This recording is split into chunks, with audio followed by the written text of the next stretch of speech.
Hola, buenas tardes, Talentos Anónimos, cuéntame tu historia. Soy Araceli Hernández Molina. Tenemos el gusto y el placer de contar con la presencia de una historiadora de profesión, Pilar Olivares González. Muchas gracias, Pili, que me hayas aceptado esta invitación. No, gracias a ti por invitarme. Bien, pues vamos a iniciar, y es un tema muy importante, sobre todo porque nos gustaría que nos comentaras cuándo inició ese interés por la historia y qué es ser una historiadora. ¿Desde cuándo inició esa inquietud por la historia? Bueno, yo creo que me tengo que remontar a mi infancia, ¿no? Yo viví con mi abuela, una mujer luchadora, le tocó vivir, yo creo, la última etapa de la Revolución Mexicana. Es una señora que apenas sabía leer y escribir realmente. Ella se interesaba mucho porque uno de sus hijos vivía lejos, en Mexicali, por ejemplo, y recibía cartas, telegramas de él. Y pues a mí y a mi prima nos hacía leer las cartas, los papeles que le llegaban.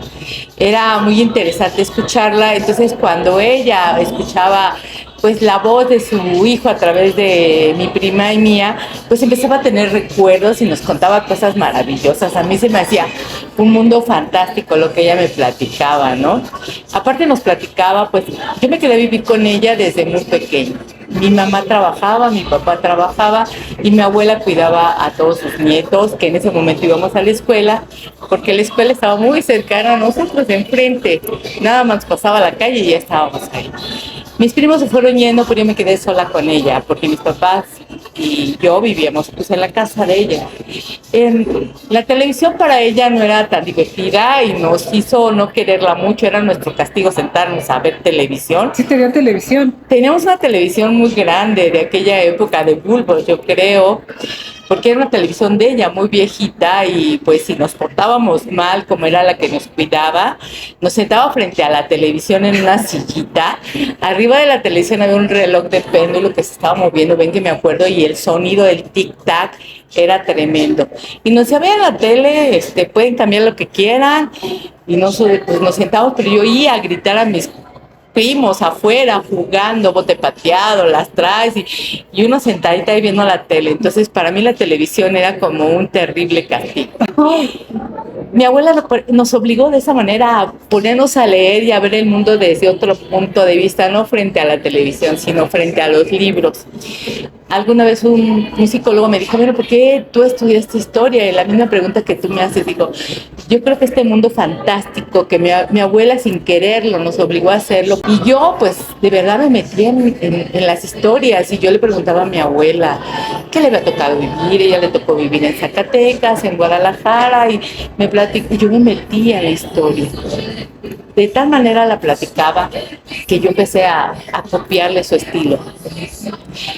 Y mis primos, cuando llegan a quedarse con mi abuelita, porque los tíos tenían que ir a una fiesta o algo, se dormían con las historias que yo le platicaba, que había leído en los periódicos de aquella época, El Sol de México. Eso, había pequeñas historias. Yo las leía y les daba mi propia versión.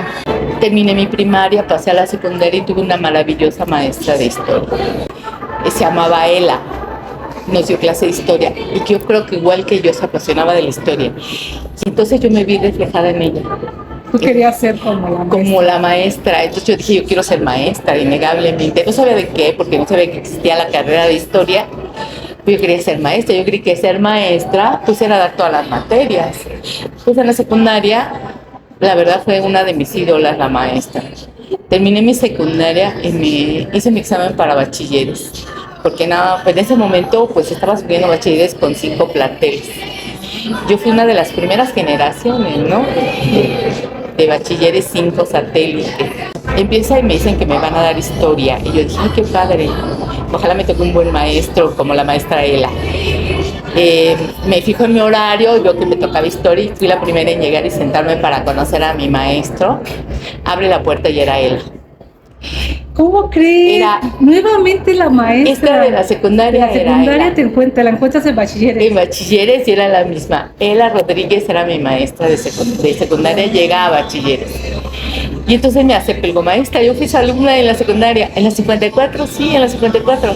Ay, qué bueno, ya, muy amable la maestra. Yo me sentaba adelante y tomaba sus clases y seguía emocionada porque ella me daba clases. Sin querer, yo siento que esta maestra como que me fue encaminando a donde yo ya había con mi abuela iniciando todo esto, ¿no? Entonces, ay, ella. Llego y me tocan maestros maravillosos de antropología. Termino bachilleres y me dice mi papá, mi mamá, soy hija única. ¿Qué vas a estudiar? Y yo le dije antropología. Voy a ir a excavar, voy a ir a encontrar la historia y la voy a platicar desde sus orígenes. Y estaba investigando dónde estaba la escuela de antropología y estaba en el museo de antropología. Y dije, ya la hice. ¿En la ENA? No era la ENA, pero estaba la escuela en antropología en el museo. Ahí estaba la escuela. Entonces yo dije, perfecto. Empecé a checar y vi que en la UNAM había la carrera de historia. Dije, historia. Y le dije a mi papá, voy a estudiar historia. Mi papá dijo, no, vas a estudiar administración. Y le dije, no, papá, voy a estudiar historia. Opción A, estudias administración, te pago todo. Opción B, estudias historia, no te pago. Y era hija única. En aquella época hacían los papás muy estrictos. Sí, claro. ¿Qué crees? Decidí historia. Decidiste historia, Y aunque no te pagara nada. Y no me pagaban ni los camiones. Fuimos una generación de fotocopias, más que de libros, fuimos una generación de fotocopias en la universidad. Ya, obviamente nos pagaban viajes, íbamos a diferentes lugares. Tuvimos un maestro de antropología que nos llevó a diferentes lugares arqueológicos. Y me siguió apasionando la historia de muchas maneras, ¿no? Ya en la universidad, por alguna causa, nos iba a dar una maestra historia y nos dio un semestre. ¿Y quién crees que era? No me digas que era la maestra él la otra vez. Sí, era él en la escuela. Nuevamente. Solamente nos alcanzó a dar un semestre, pero la maestra falleció, ya no nos dio más clase, pero dejó en mí, la verdad, hasta su nombre, ¿no? Ela Rodríguez, no se me va a olvidar nunca. Tuve otras maestras maravillosas, ¿no? Elena Díaz Miranda, no sé, Aurorita Flores Olea, o sea, tuve maestros maravillosos en la universidad que los sigo apreciando, ¿no? Mucho, porque de alguna manera me enseñaron. No terminaba la carrera cuando el gobierno del Estado de México hizo una supervisión a las escuelas particulares que estaban incorporadas al Estado de México y se dio cuenta que las escuelas particulares habían contratado a maestros de diferentes áreas para todas las áreas. O sea, había químicos dando historia, filósofos dando matemáticas, y entonces les dieron un primer advertencia que si pues no tenían los perfiles no podían dar las materias.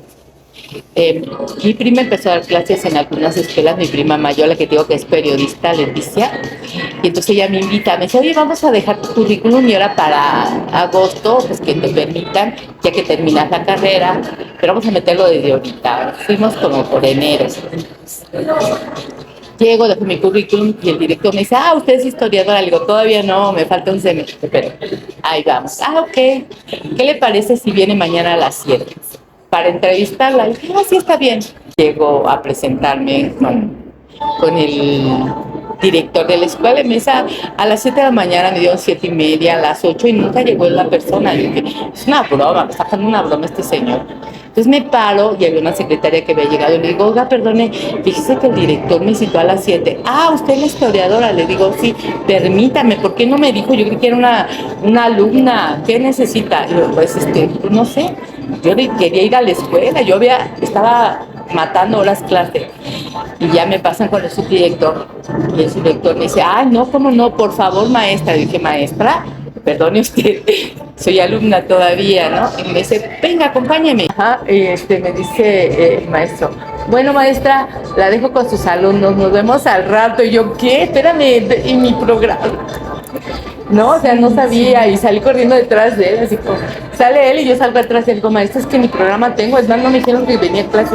No le puse, le interesó al director, sí, pero no me dijo nada. Entonces, para aquella época, digo, pues dinero no había tanto, porque mi papá no nos daba. Y entonces me pasan con el director en ese momento y me dice, mire, sus clases empiezan a las 7 de la mañana, terminan a las 2 de la tarde, empiezan a las 4 de la tarde y terminan a las 9 de la noche. ¿Cuánto va a ganar? Yo cuando vi la cantidad dije, claro que me quedo. O sea, era muy buena. Era muy buena, eran muchas horas. El problema es que yo no tenía experiencia. Yo todavía era alumna, o sea, ¿Daba clases? No, o sea, yo daba exposiciones de materias que los maestros me decían, ¿no? Alguna vez me aplaudieron en un grupo porque di la clase, porque a mí me encanta hablar, si te das cuenta. Entonces esto me lo empezó a animar y pues ahí empezaron mis clases. Pero el problema es que yo quería terminar mi carrera, me faltaba un semestre, entonces hablé con mis maestros y todos ellos me hicieron exámenes orales. Yo tenía que prepararlo, o sea, el último año lista abierto, podríamos decir. ¿Qué diferencia ves entre la importancia que se le da hoy a la historia y la importancia que se le daba antes? ¿Tú ves alguna diferencia? Pues mira, yo creo, ahorita yo siento como que sí se le está dando, pero más por hablar de los pueblos originarios. Más que hablar propiamente de la historia como tal y su globalización, siento como que la fracciona y como que nos separa, ¿no? Tenemos la historia maravillosa de los pueblos primarios y tenemos la terrible historia de la época colonial donde acabaron, aniquilaron. Luego nos vamos a la revolución, los ideales, no sé qué, como que hay una sobrevaloración de ciertos temas.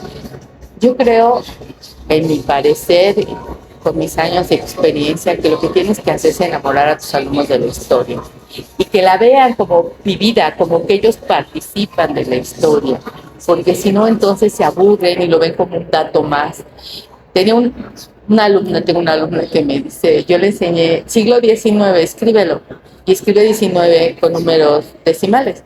Digo, no, ponlo con números romanos. Y me dice, es que no sé. Digo, ¿por qué no sabes? Es que para mí no es útil. No es útil la historia y no es útil los números romanos. No es útil, exactamente. Entonces, yo creo que sí hay que valorar la historia en su justa medida. Y tienen toda la razón. El pueblo que no tiene una memoria histórica está condenado a tener la vida que tiene, los tipos de gobierno que tiene. O sea, no podemos criticar un gobierno si no tenemos un antecesor, o sea, ¿qué está pasando históricamente? Para que yo critique, tengo que como que dar, ¿sí me entiendes? O sea, yo te critico, pero también te doy cuál es la opción, o sea, si no nada más voy a criticar, o sea, hay que dar la opción de... Ahorita han salido muchos historiadores de la época prehispánica y nos hablan de que un pueblo se llama así, que vinieron, y que, sí los entiendo, pero nosotros no podemos ensalzar un grupo y destruir a otro, porque somos el resultado de los dos, ¿no? Vasconcelos le decía la raza cósmica, pero pues no tenemos que ponerle un calificativo, somos nosotros a fin de cuentas. Tenemos un tono de piel, tenemos un idioma y tenemos toda una historia, un bagaje histórico que pues de verdad es tan amplio que un solo historiador no puede hablar. Tenemos que haber especialidades aún de la historia del mundo, ¿no? Alguien especialista en la época prehispánica, en la época colonial, en el siglo XIX, si no hay estos especialistas y que lo hagan hacia acá, no que se queden allá atorados, porque parece que hay una piedra que nos impide llevar esos datos a nuestra realidad. Entonces, no apasionas a tus alumnos. Ahorita, ¿cómo ves a los jóvenes? De momento parece que la historia no es importante, no le encuentran ese sentido. Yo recuerdo que anteriormente, en primaria, conocíamos mucho de historia. Éramos muy jóvenes, éramos niños y me gustaría ver tu opinión, lo que tú, con la experiencia que tienes, cómo los jóvenes ven hoy la historia. Yo creo que si vienen con muchas carencias, mira, tengo una prima que es maestra de primaria y alguna vez le hicieron un examen de todas las materias y donde ellos salieron bajos se les dio cursos que en matemáticas, que no sé, en español, en historia. Entonces, la Secretaría del Estado de México se mandaron especialistas en el área para que los maestros se capacitaran en cada una de las historias donde están bajos, que tienen maestros de primaria que son muy buenos matemáticos, pésimos historiadores, ¿no? Pero es la que les apasiona y eso es terrible, ¿no? Porque en la primaria le das de todo. Y muy buena decisión. En este caso, mi prima me invitó al curso de los historiadores.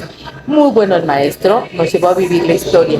Nos llevó al centro, conocimos museos, conocimos iglesias y aportaba y generaba lo que a mí me gustaba, anécdotas, historias y demás cosas muy buenas, la verdad. y me pareció excelente. Los maestros se enamoraron de la historia, a los que no les gustaba la historia, les va a gustar, porque entonces la vivieron, ¿no? Entonces yo creo que sí, los alumnos tienen este problema.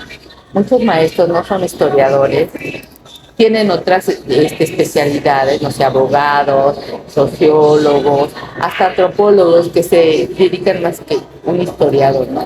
Si nosotros vemos como la definición que nos dan como la historia, ¿no? La historia, la ciencia social que estudia los hechos pasados para comprender tu presente y que de alguna manera mejores el futuro, pues yo digo, ok, estudiamos el pasado, pero ese pasado realmente hay que llevarlo al presente.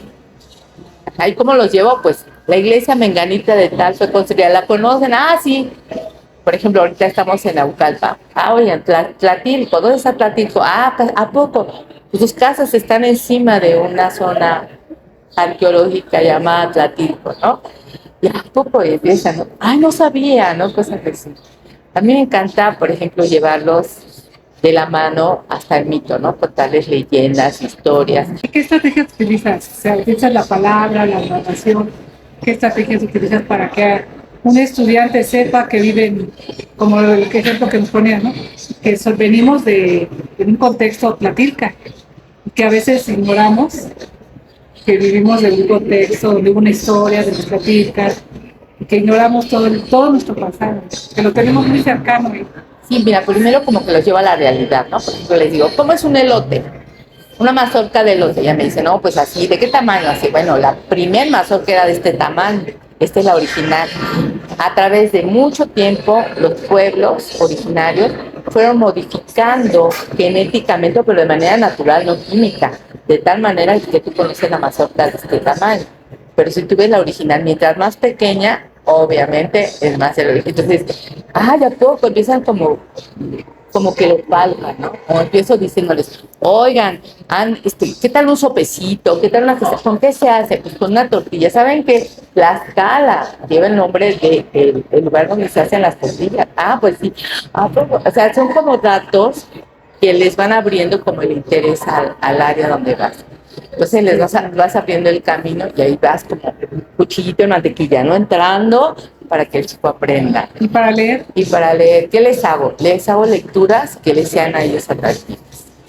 ¿Sí? Porque si hay lecturas que a lo mejor tú dices, es más importante, tiene más datos, pero a lo mejor para ellos no es tan atractiva. Hay que darles una lectura que les sea fácil, ¿no? Pili, una pregunta que me gustaría hacerte, así en resumen, ¿qué le aporta la historia a los jóvenes, a los niños, a las personas? ¿Qué es lo que aporta? ¿Por qué es importante la historia?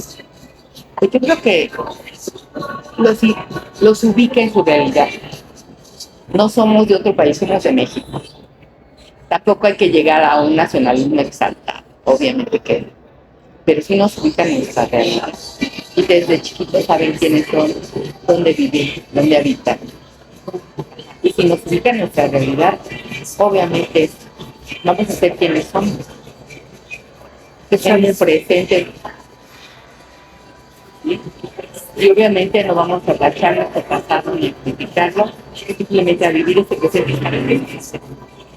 Si sabes quién eres, puedes avanzar para donde quieras. Muy bien.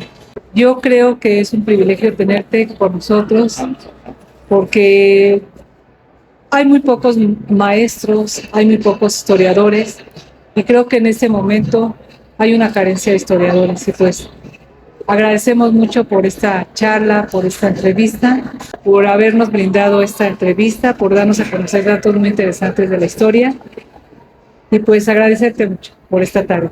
Muchísimas gracias y que tengan bonita tarde.